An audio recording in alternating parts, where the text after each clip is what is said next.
Good morning class. आज हम लोग क्लास 10th में फिजिक्स में विद्युत धारा चैप्टर में जो दिया हुआ है ओम का नियम, उसके विषय में पढ़ेंगे। ओम का नियम क्या है और इसको सत्यापन करने के लिए हम लोग जानेंगे। बात समझे।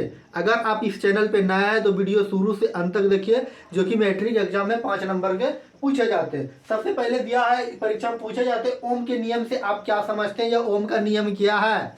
किसी भी तरह से मैट्रिक एग्जाम में पूछे जाते हैं। तो क्या है ओम का नियम किसे कहते हैं? किसी चालक तार में प्रवाहित धारा उनके दोनों सिरों के बीच विभवांतर के समानुपाती होता है, बशर्ते तार की लंबाई और ताप न बदले। इसको साबित करने के लिए भी कहता है, जिसको प्रूव कहते हैं, या सिद्ध करने के लिए भी कहा जाता है, जो कि 5 नंबर के पूछे जाते हैं। तो देखिए अभी जो हम बताएं ओम का नियम क्या होता है। किसी चालक तार में, कोई चालक तार है, देख किसी चालक तार में प्रवाहित धारा उनके दोनों सिरों के बीच विभवांतर के समानुपाती होता है, बशर्ते तार की लंबाई और ताप ना बदले। इससे ऑब्जेक्टिव क्वेश्चन भी पूछे जाते हैं कि ओम के नियम में क्या नहीं बदलते हैं। तो ओम के नियम में क्या नहीं बदलता? तार की लंबाई और ताप नहीं बदलता है। बात समझे, आप इसको याद रखिएगा। बात समझे ना। अब चलिए यहाँ पे दिया है कि अब सत्यापन करना है। कैसे हम लोग को सत्यापन करना है, जो हम बोर्ड पे लिख दिया है, आप समझने का कोशिश कीजिएगा।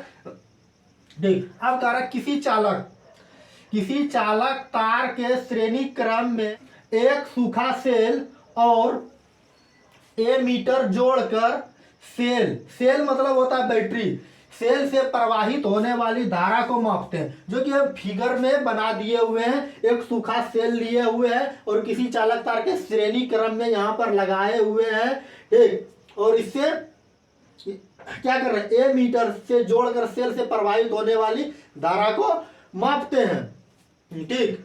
जोड़कर क्या करते हैं? धारा को मापते हैं, ठीक। और एक समांतर क्रम में वोल्ट मीटर भी लगाए हुए हैं, जो यहां पर दिया हुआ है वोल्ट मीटर। इसके समांतर क्रम में वोल्ट मीटर उससे हम क्या मापते हैं? विभवांतर को मापते हैं। तो क्या एमीटर से हम प्रवाहित होने वाले हम धारा को मापते हैं, और वोल्ट मीटर से हम लोग क्या मापते हैं? विभवांतर को मापते हैं। तो परिपथ में बारी बारी से 1, 2, 3 और 4 सूखे सेलों को जोड़कर तार के सिरों के बीच एक विभवांतर बनाया जाता है, जिससे प्रत्येक स्थिति में धारा और विभवांतर मापे जाते हैं। जो हम देखते हैं कि जब विभवांतर का मान 2 गुना होता है, तब धारा का मान भी 2 गुनी होती है। बात समझ में आया? फिर से एक बार पढ़ देते हैं। कारण किसी चालक तार के श्रेणी क्रम में एक सूखे सेल और एमीटर जोड़कर सेलों से प्रवाहित होने वाली धारा को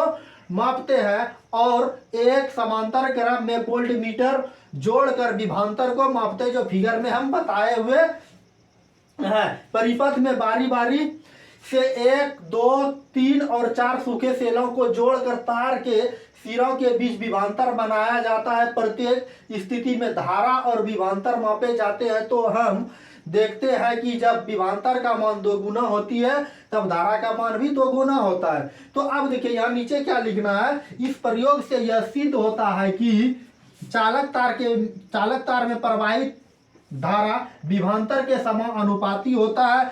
यदि हम विभवांतर को क्या बोले हम? भी, जहाँ नीचे भी सिंबल दिए हुए हैं और यहाँ भी सिंबल दिए हुए हैं। विभवांतर भी को एक्स अक्ष पर और धारा आई को वाई अक्ष पर, ठीक। इस तरह से हम क्या करते हैं? एक सिंबल बनाते हैं। इसको हम लोग क्या कहते हैं? एक्स अक्ष कहते हैं। इसको हम लोग वाई अक्ष कहते हैं, ठीक।